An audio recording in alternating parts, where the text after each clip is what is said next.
मेरा नाम गणेश सुनील काबरा, मैं प्रॉपर मालेगांव डिस्ट्रिक्ट वाशिम से हूँ। मुझे नीट में 635 आउट ऑफ 720 मिले हैं। मैंने अपनी फर्दर स्टडीज़ 10th के बाद की further studies Lalit tutorials Akola से की है। मेरा इंडिविजुअल स्कोर फिज़िक्स में 176, केमिस्ट्री में 127 और बायो में 332 है। जब 10th के बाद मेरी पढ़ाई हुई थी तो मुझे एंट्रेंस एग्ज़ाम्स के लिए जाना था, तो तब मैंने अपने सीनियर्स बच्चों से पूछा है कि कौन सा प्रेफर करना चाहिए 11th-12th के स्टडीज़ के लिए। तो उनका बोलना था कि एक रेप्यूटेड कोचिंग जहाँ पे स्टडीज़ पे ज़्यादा फोकस किया जाए, टेस्ट ज़्यादा हो, कंसेप्ट्स क्लियर हो, तो उस हिसाब से मुझे ललित ट्यूटोरियल्स बेस्ट लगा। वहाँ का पूरा टीचिंग स्टाफ वगैरह का थोड़ा माहिती निकाला तो थोड़ा पता चला कि एक्सपीरियंस बहुत सारा है और पढ़ाई करवा के लेते हैं, इसलिए मैंने फिर ललित ट्यूटोरियल्स ज्वाइन किया।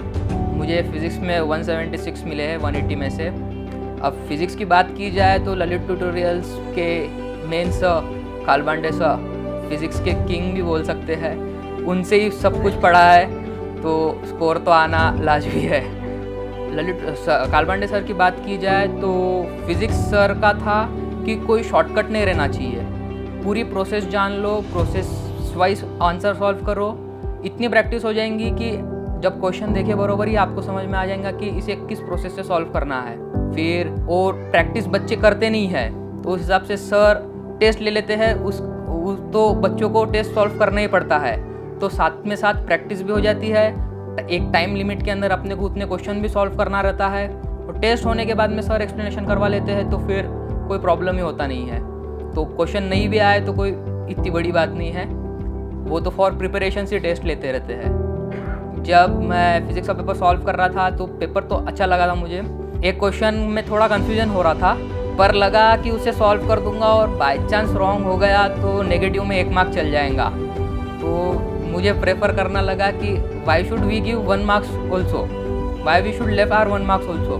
सो मैंने उसे छोड़ने का ज़्यादा प्रेफर किया है, पर बाद में रिग्रेट हुआ, पर अब उसको कोई कुछ नहीं करता। अकॉर्डिंग टू मी, जब अपना फिजिक्स का पेपर बहुत अच्छा जाए और सिर्फ अपने को एक क्वेश्चन में ऐसा कन्फ्यूजन हो रहा कि अपने को आएगा या नहीं आएगा, तो अगर 90% चांसेस है कि तुम्हारा राइट हो सकता है, तो ही वो क्वेश्चन सॉल्व करने को मैं प्रेफर करूँगा, क्योंकि हर एक मार्क्स काउंट करता है नीट में, एक एक मार्क्स से कॉलेज भी चेंज होता है।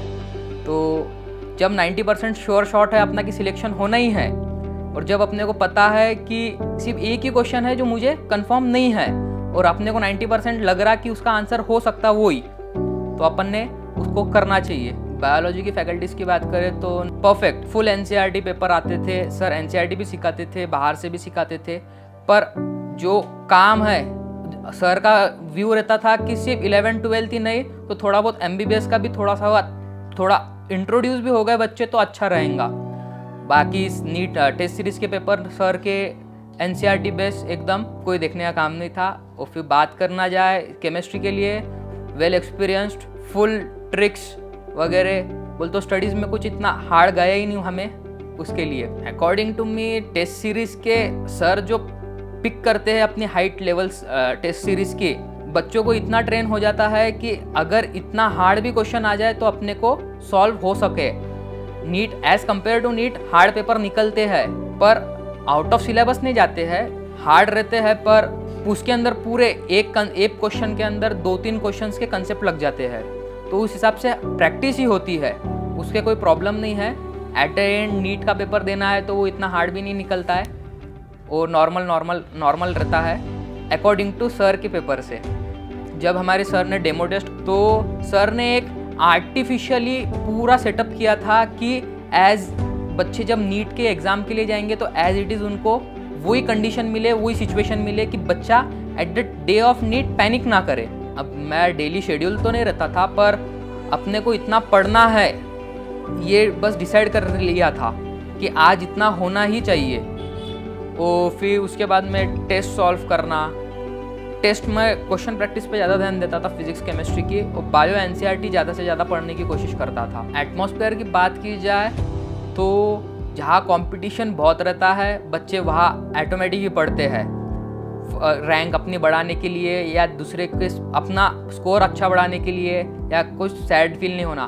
तो ललित ट्यूटोरियल्स पे हमें बहुत अच्छा एटमॉस्फेयर था, बहुत बोलते स्टडी हैबिचुअल था हमें वहाँ पे फुल सपोर्ट मिला है। लाइब्रेरीज रहती थी, डाउट सेशंस होते थे, नॉन टीचिंग स्टाफ भी स्ट्रिक्ट रहता था। उससे बच्चे डिसिप्लिन में भी रहते थे और पढ़ने में भी ज़्यादा अच्छा रहता था उनके लिए। फैमिली तो बहुत ग्रेट रोल प्ले करती है कोई भी स्टूडेंट के अपने सक्सेस के लिए। मुझे फेल्यूर बोलता हूँ, मेरा 1 मार्क से रह गया था लास्ट टाइम, तो फिर मैंने रिपीट किया था। तो मुझे कोई ये नहीं बोलता, किसी ने प्रेशराइज नहीं किया कि भाई तूने क्यों नहीं किया या क्या नहीं क्यों नहीं किया। Everyone was you can do it, कर सकता है तू, टेक योर टाइम, मौका भी देते हैं तुझे, नहीं होगा तो देखेंगे, पर तू कर सकता है बोले तो कर ले आराम से। बस यही बहुत बड़ी बात होती है। प्रेशराइज नहीं रहा तो आदमी कुछ भी कर सकता है। मेन बोले तो हमें खुद के लिए करना है। इन फ्यूचर अपने को अपना खुद का बनाना है। तो उस हिसाब से अपन को डिटर्मिनेंट रहना चाहिए अपने ड्रीम्स के तरफ। ट्राई करना है कि सक्सेस हर बार एक चांस में नहीं मिलती है, वो स्टेप बाय स्टेप ही मिल सकती है। तो कभी नाराज़ नहीं होना है कि कभी कम मार्क्स मिल जाए या कुछ कभी बहुत ज़्यादा हो जाए, तो कभी ज़्यादा ये नहीं हो जाना है कि ईगोइस्टिक नहीं हो जाना है। अपने लिमिट में रहना है और slow progress is the best progress, I think so. तो पढ़ाई सबसे ही होती है, किसी से फास्ट होती है तो किसी से स्लो होती है, सभी से होना है तो स्लो वाले ज़्यादा ट्राई करना, फास्ट वाली तो होती है तो बहुत ही बढ़िया है। और डरने की तो कोई बात नहीं है, सब होता ही है आराम आराम से।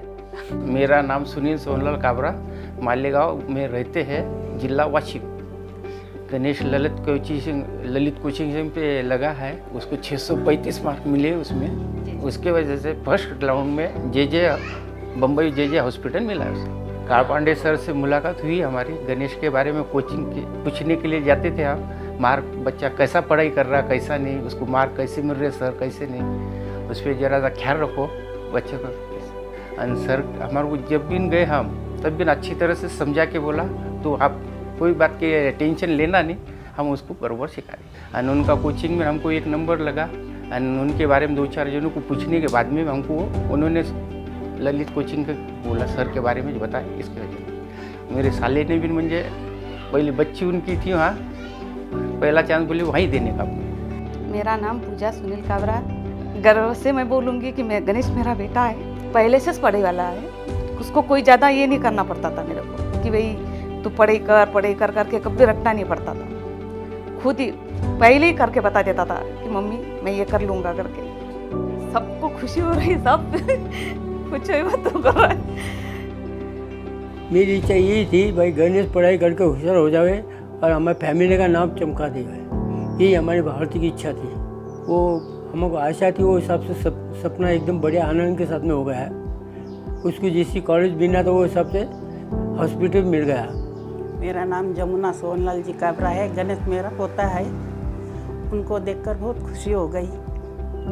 और मेरा बड़ा एक छोटा लड़का भी डॉक्टर है, दूसरा पोता भी डॉक्टर है, और ये भी MBBS में नंबर लगा है। बहुत खुशी हो गई, तीनों की बहुत खुशी है हमको। भविष्य के लिए हमेशा के लिए आशीर्वाद है, माँ की शुभेच्छा ही है पूरी।